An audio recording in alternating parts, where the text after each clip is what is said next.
અમદાવાદના રાણીપમાં કૃષ્ણ ભેલ પકોડી સેન્ટરમાં ગ્રાહકને કડવો અનુભવ, પાણીપુરીમાંથી હાડકું નીકળ્યાનો આરોપ।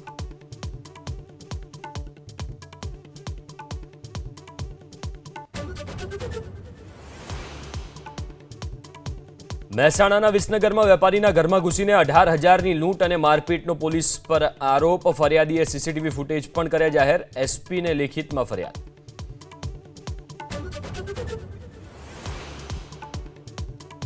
ભાવનગરમાં ગુંડા તત્વોની ધમાલ, સિટી બસ ચાલકે રિક્ષા સાઈડમાં લેવાનું કહેતા હુમલા કર્યાનો આરોપ, બસના તોડ્યા કાચ, પોલીસે તપાસ શરૂ કરી।